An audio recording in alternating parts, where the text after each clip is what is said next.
पिछले लेक्चर्स में हम लोग बिल्डिंग्स लेट आउट वाला टॉपिक कवर कर चुके हैं, देख चुके हैं। उसमें एक छोटा सा मैसेज मैं आपको देना चाहूँगा कि थर्ड लेक्चर में हम लोग जो प्री कंस्ट्रक्शन पीरियड का कैलकुलेशन कर रहे थे, तो एक जगह पे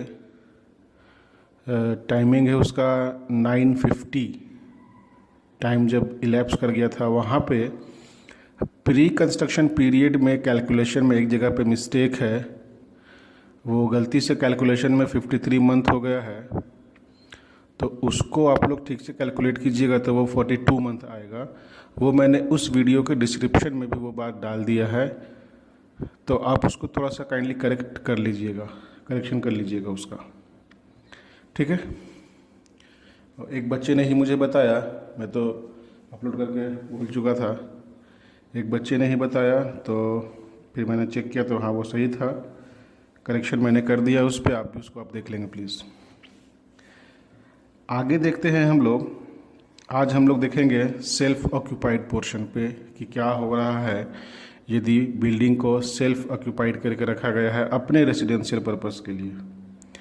तो देखते हैं इसमें क्या क्या रूल्स है, रेगुलेशंस है और क्वेश्चन हम लोग सॉल्व करेंगे। आज एक लेक्चर दूंगा इसका या दो में भी, और उसके बाद एक क्वेश्चंस के लिए रखूँगा सेशन। उसके बाद ये चैप्टर भी कंप्लीट ही हो जाएगा, ठीक है। तो building self occupied for residential purpose, अपने रहने के लिए एसएससी जो है उस बिल्डिंग का इस्तेमाल कर रहा है। बोलता है कि the building self occupied by the owner for residential purpose can be divided as under. 3 category का हो सकते हैं वो।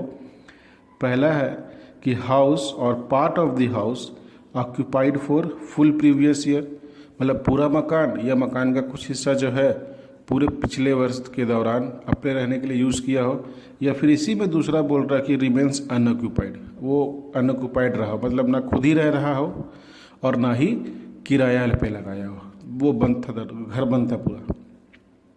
तो कैसे कैलकुलेशन होगा? दूसरा जो कैटेगरी इसमें आपको मिल सकता है, self occupied for part of the year and let out for part of the year, मतलब 4 महीना खुद रहा है और 8 महीना क्या किया, किराया लगा दिया। इस तरह के part of the year late out है और part of the year self occupied है। नेक्स्ट है आपको मोर than one house in the occupation of the owner, मतलब ओनर के पास एक से ज़्यादा मकान है जिसको वो ऑक्यूपाई करके रखा है। 2 मकान में वो बोलता है कि हम 3 मकान है मेरे पास, हम तीनों में हम ही रहते हैं। तो इज़ इट पॉसिबल कि एक एसएससी जो है वो तीनों मकान में रह सकता है? नहीं। तो उस पर क्या रूल लागू होगा वो हम लोग देखेंगे। इस पर आपको एक अलग से क्लास देना पड़ेगा मुझको। तो पहले हम लोग देखते हैं कि सेल्फ ऑक्यूपाइड हाउस और unoccupied house for full previous year, पूरे वर्ष तक। सबसे महत्वपूर्ण बात सेल्फ ऑक्यूपाइड हाउस में क्या है, तो वो ये है कि सेल्फ ऑक्यूपाइड हाउस का या सेल्फ ऑक्यूपाइड पोर्शन का, अगर हम लोग पार्ट वाइज में रह रहा हो, कुछ में खुद रहता हो, कुछ में वो किराया लगा देता हो, उस हिसाब से अगर हो, तो सेल्फ ऑक्यूपाइड हाउस का जो एनुअल वैल्यू होता है वो हमेशा नील होता है। एनुअल वैल्यू ध्यान रखिएगा, एनुअल वैल्यू मतलब gross annual value less municipal taxes is equal to annual value. तो एनुअल वैल्यू ही नील है। इसका मतलब ये हुआ कि उससे ऊपर का जो चीज़ था ग्रॉस एनुअल वैल्यू और म्यूनसिपल टैक्सेस, उसका यहाँ पर कुछ करना ही हम लोगों को नहीं, वो भी नील माना जाएगा, क्योंकि ऊपर से ही नील आता है ये ना। तो इसलिए एनुअल वैल्यू क्या होगा, यहाँ पे नील होगा। इस चीज़ को हमेशा ध्यान रखेंगे। और दूसरा इम्पॉर्टेंट बात है कि यहाँ पर जो डिडक्शन है, वो डिडक्शन तो हालांकि इसको दोनों मिलता है, 30% ऑफ एनुअल वैल्यू भी मिलता है, लेकिन चूंकि एनुअल वैल्यू ही नील है हमारा, इसलिए उसका 30% भी क्या होगा, नील ही होगा। यानी कि ले दे करके बस इसको एक ही रिडक्शन मिल रहा है और वो है इंटरेस्ट ऑन लोन। अब इंटरेस्ट ऑन लोन में यहाँ पर थोड़ा सा आपको रूल्स है, तो वो देखेंगे अभी हम लोग, जैसे बताएंगे मैं आपको। तो इंटरेस्ट ऑन लोन का डिडक्शन उसको मिलता है या तो 30,000 मिलेगा या फिर 2 लाख रुपया मिलेगा। अब जो भी मिले वो घटाने के बाद जो आएगा, अगर पॉजिटिव में आ गया तो income from self occupied house, और अगर नेगेटिव में आ गया तो loss from self occupied house. Generally loss ही आएगा, इनकम कहाँ से आएगा इसमें, क्योंकि केवल एक ही चीज़ का रिडक्शन मिल रहा है हम लोगों को। एनुअल वैल्यू तो हमेशा नील ही होता है इसका। ठीक है, अब इस पर कुछ छोटा छोटा नोट्स है, वो आप ध्यान से देखिए, मैं आपको बताते चलता हूँ। सबसे पहला बोलता है कि annual value of self occupied house is always nil. Self occupied house का जो एनुअल वैल्यू है वो क्या होगा, हमेशा नील होगा, जीरो होगा। दूसरा है deduction in respect of interest on loan borrowed for house is only allowed. छूट केवल क्या मिल रहा है, इंटरेस्ट ऑन लोन का, मतलब except interest nothing is deductible. ब्याज को छोड़ करके और कोई भी छूट आपको यहाँ पे मिलने वाला नहीं है। और इंटरेस्ट भी कितना डिडक्टेबल होता है, तो interest is deductible up to ₹30,000 और ₹2 लाख एज फॉलोइंग रूल्स। अब वो रूल क्या है, ये रूल आप ध्यान समझिएगा, क्योंकि बहुत माइनर सा डिफरेंस है 30,000 और 20,000 रुपये होने में। बोलता है कि यदि लोन लिया गया है 31 मार्च 1999 से पहले, loan taken before 31 March 1999, and what is the purpose of loan? Acquisition, construction, repair, renewal और reconstruction, तब आपको छूट मिलेगा 30,000 रुपये का। तो सिंपल आपको ये बात ध्यान में रखना है यहाँ पे कि यदि लोन लेने का डेट ऑफ बोरोविंग, जिसको हम लोग बोलते हैं डेट ऑफ बोरोविंग, यदि आपका 31 मार्च 1999 से पहले है,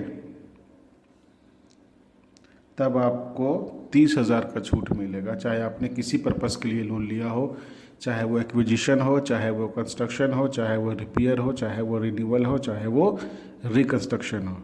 लेकिन यदि आपने लोन 31 मार्च 1999 के बाद लिया हो, 31 मार्च 1999 को लिया हो, उसके बाद लिया हो आपने, तब वहाँ पर आपको पर्पस देखा जाएगा कि किस पर्पस से आपने लोन लिया। ठीक है, किस पर्पस से आपने लोन लिया, तो वो पर्पस देखिए क्या बोल रहा है। यदि आपका पर्पस एक्विजिशन था या कंस्ट्रक्शन था, केवल दो पर्पस है, एक्वायर करने के लिए या कंस्ट्रक्ट करने के लिए लिया हो आपने, तब आपको छूट की सीमा कितनी होगी, 2 लाख रुपया। लेकिन यदि आपने वो लोन रिपेयर, देखिए दोबारा ले रहे हैं, रिपेयर, पुराना मकान लेकर के रिपेयर करा रहे हैं, अपने मकान में रिपेयर करा रहे हैं, रिपेयर, रिन्यूअल या रिकंस्ट्रक्शन, रिपेयर, रिन्यूअल या रिकंस्ट्रक्शन के लिए लिया हो, तब आपको कितना छूट मिलेगा, 30,000। तो ये आपको याद रखना, इसमें कुछ याद रखने की जरूरत नहीं है, इसमें तो बस डेट याद रखना है कि 31 मार्च 1999 के पहले लिए तो 30,000 रुपया, और अगर 31 मार्च 1999 के बाद लिए तो पर्पस देखना पड़ेगा कि पर्पस क्या है। अगर एक्विजिशन है या कंस्ट्रक्शन है तो 2 लाख का छूट मिलेगा, और अगर रिपेयर या रिन्यूअल या रिकंस्ट्रक्शन है तो कितना का छूट मिलेगा, 30,000 का छूट मिलेगा। बाकी जो रूल्स है, प्रेजेंटेशन है, फॉर्मेट है, वो बिल्कुल आपका पहले जैसे रहेगा जैसे हम लोग लेट आउट वाले में देखे हैं। ठीक है, समझ में आ गया। इंटरेस्ट ऑन लोन का क्या छूट मिलेगा, तो 30,000 और 2 lakh as the case may be. चलिए एक छोटा सा हम लोग सवाल बना लेते हैं, उसके बाद देखते हैं हम लोग ये ब्याज वाला समझ में आया कि नहीं आया।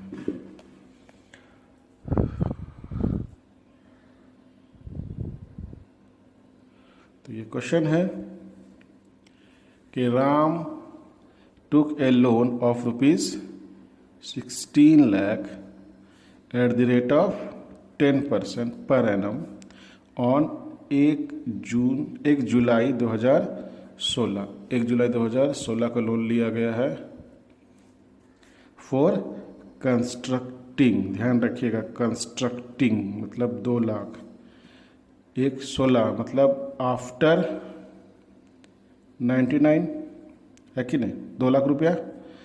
कंस्ट्रक्शन, यस कंस्ट्रक्शन 2 लाख रुपया।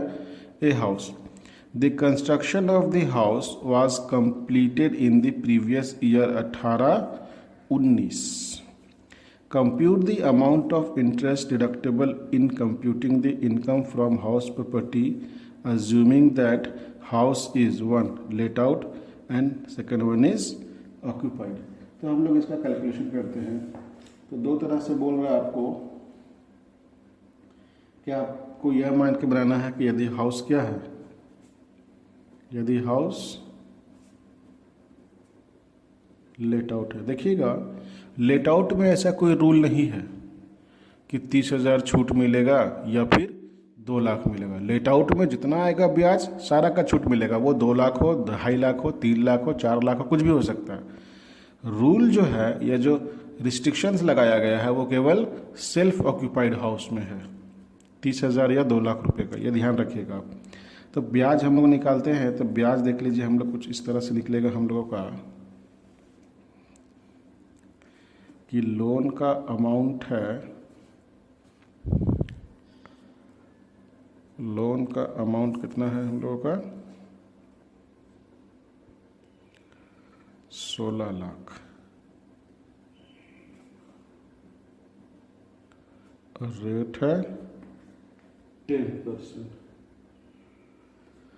और मकान बन गया है कब 18-19 में बन गया है। 18-19 में बन गया मतलब हमारा हो जाएगा प्री कंस्ट्रक्शन पीरियड हमारा हो जाएगा 1/7/2016 से 31 मार्च 2018। तो ये हो जाएगा हमारा कितना दिन हो जाएगा इज इक्वल टू कितना मंथ हो जाएगा इसको कैलकुलेट, ये आ जाएगा आपको 21 महीना। तो लोन हो जाएगा आपको 16 लाख का 10% 21/12, ये आ जाएगा आपको 2,80,000, जिसका छूट आपको 5 इंस्टॉलमेंट में मिलेगा तो 56,000 हो जाएगा।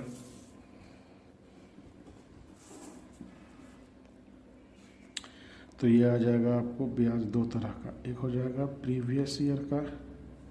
तो प्रीवियस ईयर चूँकि आपने लोन का भुगतान नहीं किया है इसलिए प्रीवियस ईयर का ब्याज आ जाएगा आपको 16 लाख का 10%, 1,60,000।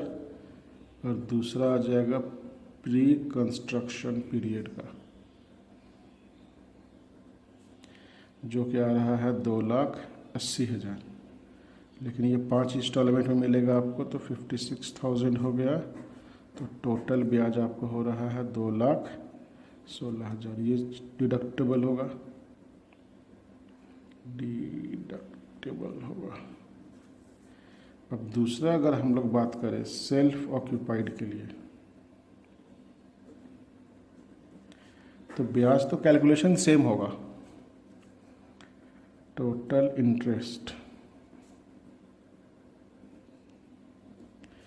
कैलकुलेटेड, ये तो सेम होगा, उसमें तो कोई मतलब ये नहीं है कि कैलकुलेशन का तरीका अलग हो गया, कैलकुलेशन तरीका अलग नहीं है, लेकिन डिडक्शन यहाँ पर आपको कितना का मिलेगा,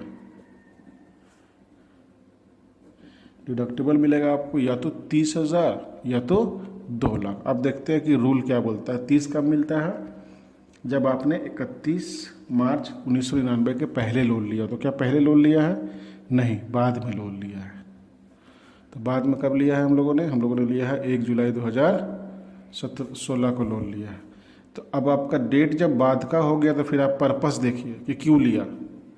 अगर कंस्ट्रक्शन या एक्विजिशन के लिए लिया होगा तो 2 लाख रुपया, और अगर रिपेयर, रिकंस्ट्रक्शन या रिन्यूअल के लिए लिया होगा तो 30,000। तो लिया हुआ किस लिए हम लोगों ने, कंस्ट्रक्शन के लिए लिया हुआ, इसलिए हम लोगों को कितना छूट मिलेगा, 2 लाख का ही छूट हम लोगों को मिलेगा। ठीक है, समझ में आया। चलिए अब एक और देखते हैं हम लोग, जहाँ पर पार्ट वाला है कि part of the house is self occupied and part of the house is let out. एक ही मकान है लेकिन 2 हिस्सा है, उसमें एक हिस्सा में वो खुद रहता है और दूसरे हिस्से में उसने क्या करके रखा है, किराया लगा करके रखा है। तो इस तरह के क्वेश्चंस अगर आपको आते हैं तो आपको अलग अलग कैलकुलेशन करना पड़ेगा। अलग अलग कहने का मतलब ये है कि आप सेल्फ ऑक्यूपाइड पोर्शन का अलग निकालेंगे और लेट आउट पोर्शन का अलग निकालेंगे। चलिए एग्जांपल देखिए। On the basis of following information compute income from house property. Half of the house is self occupied, half of the house is let out for 7500 per month. Municipal value of the house is 1.5 lakh. तो ये जो municipal value 1.5 lakh रुपया है, ये किसका है? Full house का, जिसमें आधा में हम रहते हैं और आधा में मैंने किराया लगा करके रखा हुआ है। तो ये दो पार्ट में बढ़ जाएगा, आधा सेल्फ ऑक्यूपाइड में चला जाएगा और आधा चला जाएगा लेट आउट में। तो सेल्फ ऑक्यूपाइड में म्यूनिसिपल वैल्यू को तो कोई छूट मिलता है नहीं, इसलिए उसका हमको कोई म्यूनिसिपल टैक्स का कोई छूट नहीं मिलता है, तो नहीं मिलेगा। लेकिन लेट आउट में तो मिलता है। तो म्यूनिसिपल टैक्स देखिए यहाँ पर कितना बोलता है, 20%। म्यूनिसिपल टैक्स बोलता है 20%। ठीक है, तो बनाते हैं हम लोग इसका।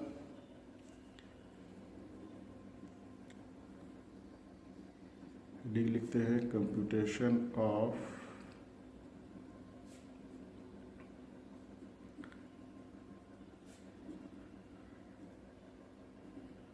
इनकम फ्रॉम हाउस प्रॉपर्टी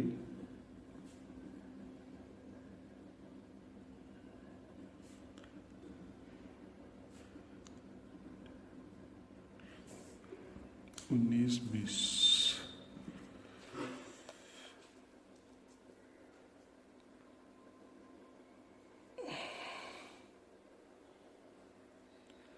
तो पहला हम लोग करते हैं let out.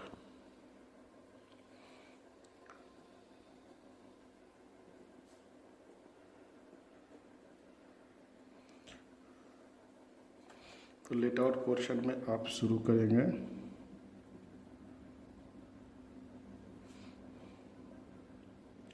Gross annual value, एक ही आइटम दिया हुआ है 7,500 पर मंथ। म्यूनिसिपल वैल्यू भी वही आ रहा है, ग्रॉस एनुअल वैल्यू भी वही आएगा। तो इसमें आपको आ जाएगा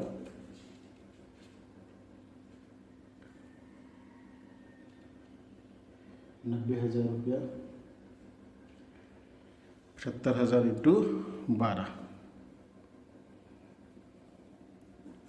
विच एवर इज हायर। तो ये आ गया 90,000। इसमें से लेस कर दीजिए आप म्यूनिसिपल टैक्सेस। तो म्यूनिसिपल टैक्सेस लगता है 20%, तो 1.5 लाख का 20%, लेकिन ये हाफ हो जाएगा क्योंकि ये हाफ पोर्शन है केवल। तो 1.5 लाख का 20% कितना होता है? 30,000, और 30,000 का आधा कितना हो जाएगा? 15,000। तो हम लोगों को कैलकुलेट क्या करना था? इनकम कैलकुलेट करना। ठीक है, तो इनकम कैलकुलेट करना है। तो ये हमारा आ गया 75,000। ये आ गया एनुअल वैल्यू। अब इसमें डिडक्शन दे दीजिए आप। तो डिडक्शन देंगे हम लोग पहला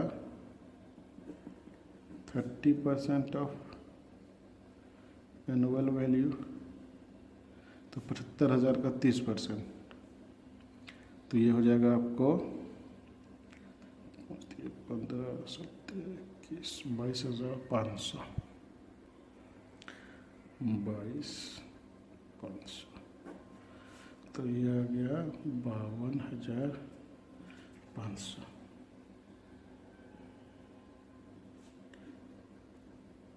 income from let out portion, B में निकाल देंगे सेल्फ ऑक्यूपाइड पोर्शन। तो सेल्फ ऑक्यूपाइड हम लोग शुरू करेंगे एनुअल वैल्यू से ही। तो एनुअल वैल्यू क्या होता है? नील। तो डिडक्शन इसमें क्या मिलेगा? नील। तो ये हो गया नील। तो 52,000, क्योंकि ब्याज तो है नहीं इसमें। ये आ गया हमारा इनकम फ्रॉम हाउस प्रॉपर्टी 52,500। ठीक है,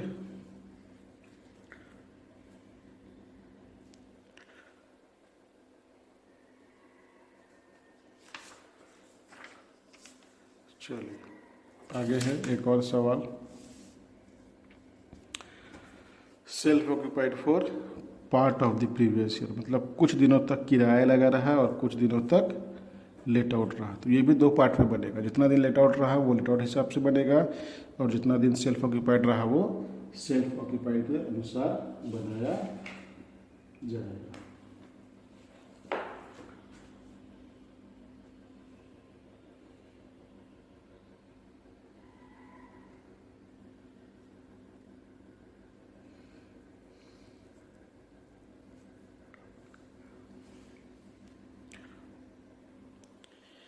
इस तरह के क्वेश्चंस में सबसे इम्पोर्टेंट बात ये जानने वाला है कि अगर मकान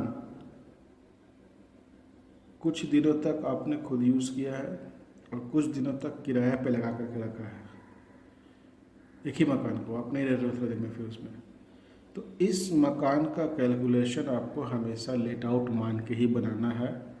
इसमें सेल्फ ऑक्यूपाइड का कोई भी रूल जो है वो लागू नहीं होगा, वो आपको लेट आउट ही मान के बनाना है। यही मानना है कि आपको वो लेट आउट था पूरे वर्ष के दौरान। मान लो अगर उसमें से 10 महीना वो लगा, 2 महीना आप रह रहे थे, तो वो 2 महीना वैकेंसी पीरियड आपको आप मान सकते हैं, लेकिन उसको सेल्फ ऑक्यूपाइड फिर बाद में माना नहीं जाएगा। इस तरह के क्वेश्चंस का कैलकुलेशंस हमेशा आपको लेट आउट करके ही बनाना है। तो यहाँ पर देख लीजिए, हम लोग यहाँ से शुरू करेंगे, लेट आउट मान के बनाते हैं। तो हम लोग शुरू करेंगे ग्रॉस एनुअल वैल्यू से। तो ग्रॉस एनुअल वैल्यू 1, 2, 3 ये दोनों दिया हुआ है। यहाँ पर हमको चाहिए एक एक्चुअल रेंट, तो नीचे वर्किंग कर लेते हैं। Calculation of gross annual value, तो म्यूनिसिपल वैल्यू है हमारा 80,000 रुपया और फेयर रेंट है 1,20,000 रुपया और स्टैंडर्ड है 1 लाख। अब हम लोग लेंगे एक्चुअल रेंट। तो एक्चुअल रेंट देख लीजिए कितना है। Self occupied for 4 month and let out for ₹10 month. तो 8 महीने के लिए किराया लगा रह गया, तो 8 गुना 10,000, ये हो गया 80,000 रुपया। अब higher 1,20, lower 1 lakh, higher 1 lakh. तो ग्रॉस एनुअल वैल्यू हो गया आपको कितना, 1 लाख रुपये। लेस कर दीजिए म्यूनिसिपल टैक्सेस, कितना पेमेंट किया गया है, 10,000। तो यह आ गया 90,000 एनुअल वैल्यू। एनुअल वैल्यू निकाल दिए। यही सवाल पूछा भी है कि एनुअल वैल्यू निकालिए। अगर मान लो बोलता कि इनकम निकालिए, इनकम क्या होगा, तो इसमें से लेस कर देंगे डिडक्शन, वो भी केवल लिखिए, कोई झूठ भी लेगा इसको। 30% ऑफ एनुअल वैल्यू नौतिया 27,000, 27,000 63,000 रुपया आ जाएगा हमारा, 63,000। ठीक है।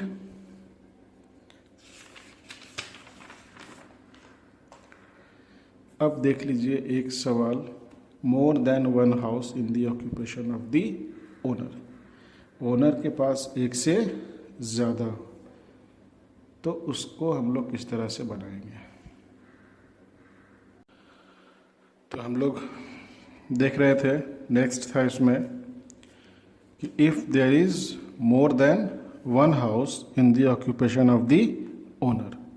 मतलब ओनर के पास एक से ज़्यादा हाउस है जिसको वो बोल रहा है कि हमारा सेल्फ ऑक्यूपाइड हाउस है। उस परिस्थिति में क्या रूल लागू होता है, तो वो देखिए, where the owner of the house occupies more than one house for his residence for full previous year except one house which he chooses, all other houses are deemed as let out. मतलब अगर मान लो किसी के पास 3 मकान है, तो तीनों मकान में यदि वो खुद ही रह रहा है और वो क्लेम करता है कि हमारा तीनों सेल्फ ऑक्यूपाइड है, तो इनकम टैक्स अथॉरिटी ये नहीं मानेगी क्लेम।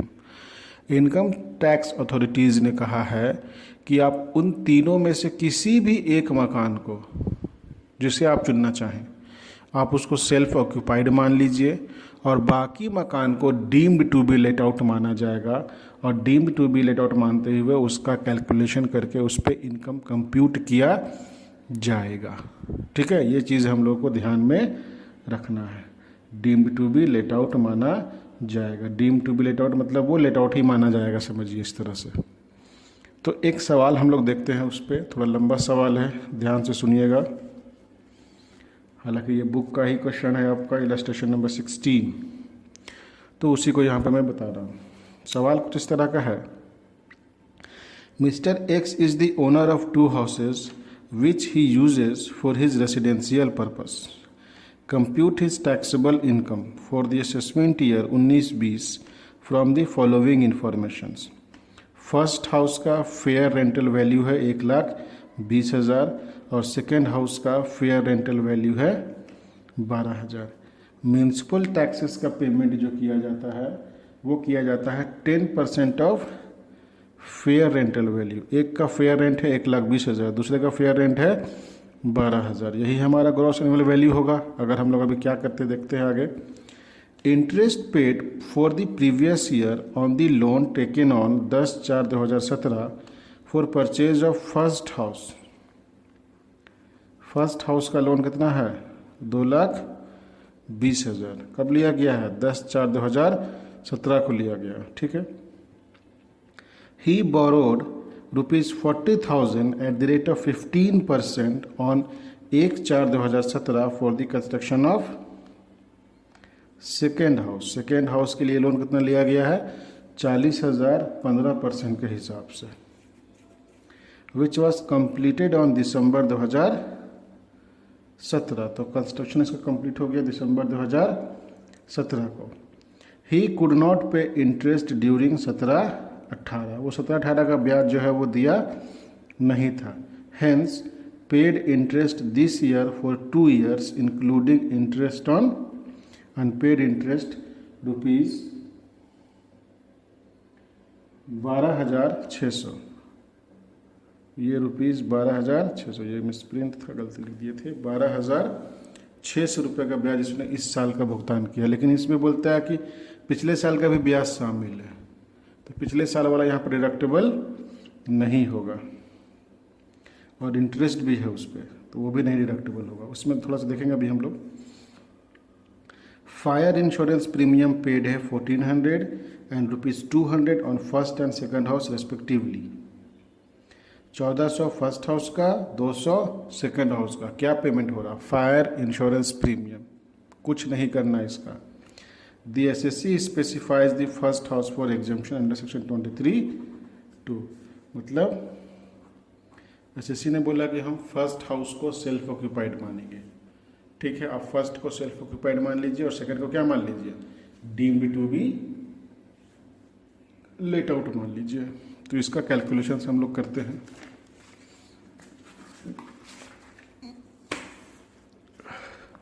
हेडिंग लिख लेंगे, फॉर्मेट ड्रॉ कर लेंगे। Computation of income from house property for the assessment year 19-20, particular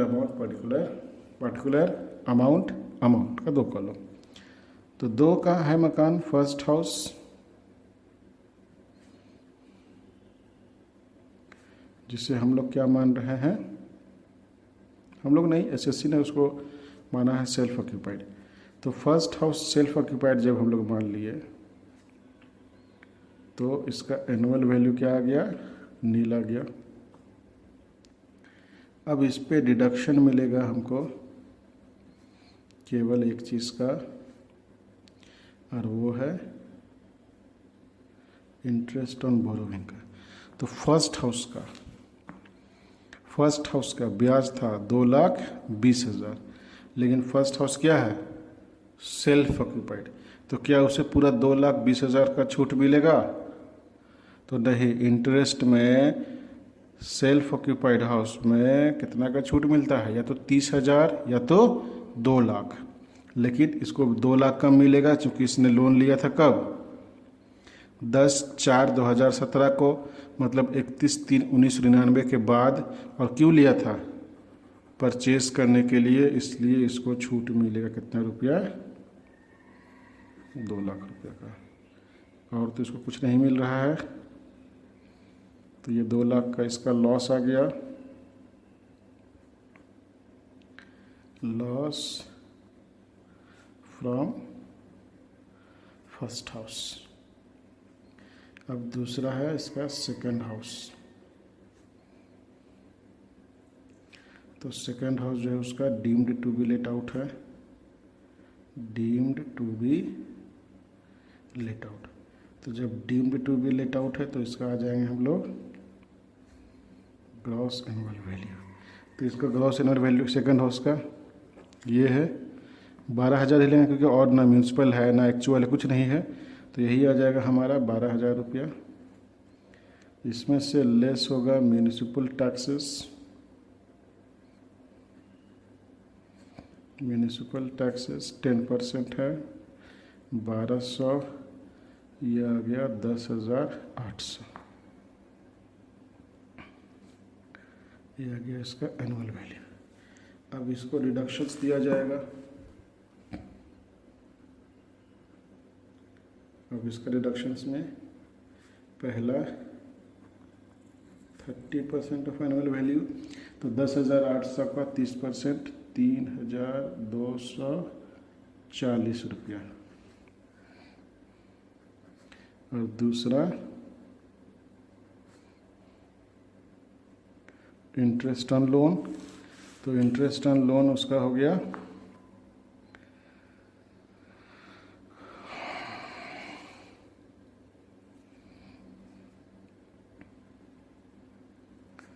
40,000 का 15%, 15 चौके 60, 6,000 रुपये। लेकिन यहाँ पर आप देख लीजिए, यहाँ पर बोला गया कि 12,000 का पेमेंट किया गया है, तो 12,000 का पेमेंट हमारा प्रीवियस ईयर के लिए होगा, बाकी बचा कितना 6,000। तो ये जो 6,600 होगा ये उससे पहले का होगा, है कि नहीं, पहले का होगा, और प्लस इसमें क्या होगा, इंटरेस्ट होगा, इसलिए ये जो है वो डिडक्टेबल नहीं होगा। केवल कौन डिडक्टेबल होगा, प्रीवियस ईयर डिडक्टेबल होगा हमारा। तो ये हो गया 6,000 रुपये, तो ये घटा दीजिए, तो ये आ गया 1,560 रुपया। ये हो गया इनकम फ्रॉम सेकेंड हाउस। अब इसको आप सम अप कर दीजिए।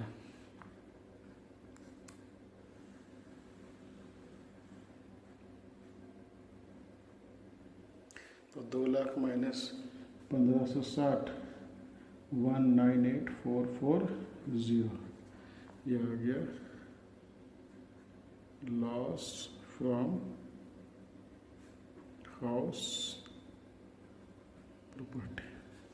ठीक है, तो लॉस फ्रॉम हाउस प्रॉपर्टी 1,98,440, ये हो गया इसका जवाब। ठीक है, ये इलस्ट्रेशन नंबर 16 है। उसके बाद आप यहाँ अब बुक में से यहाँ तक के क्वेश्चंस का अपना प्रैक्टिस कीजिए। नेक्स्ट लेक्चर इसका एक और मैं दूंगा, कुछ वैसे क्वेश्चंस को सॉल्व करूँगा जो कि इम्पॉर्टेंट है एग्ज़ाम पॉइंट ऑफ व्यू से, रांची यूनिवर्सिटी के एग्ज़ाम पॉइंट ऑफ व्यू से। उन सारे क्वेश्चंस को मैं सॉल्व करके अच्छी तरह का एक दो क्लास और इस पे मैं करने का प्रयास करूँगा। ठीक है, तो यहाँ तक का आप लोग तैयारी कीजिए, बाकी नेक्स्ट लेक्चर में फिर हम लोग मिलते हैं। ठीक है, हैव अ गुड डे।